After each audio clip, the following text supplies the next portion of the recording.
কি এটা? কি বলো কি? বুঝতে পারছি না। কাবাব। কাবাব? পনির কাবাব। আচ্ছা,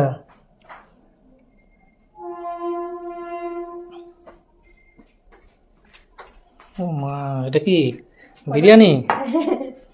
Wow, আসো। দাঁড়াও, একটা জিনিস আছে। আরো? সয়াবিন। বাহ, অনেক কিছু। শুরু করা যাক। কেমন হয়েছে? ভালো। নিজের রান্না নিজে ভালো বলবো? হুম, তুমি বলো যেটা কেমন সঠিক হয়েছে। রিভিউ। তুমি বলো কেমন হয়েছে। ভালো হয়েছে, খুব ভালো হয়েছে। বিরিয়ানিটা ওটাও ভালো হয়েছে। চলো খাই। হুম।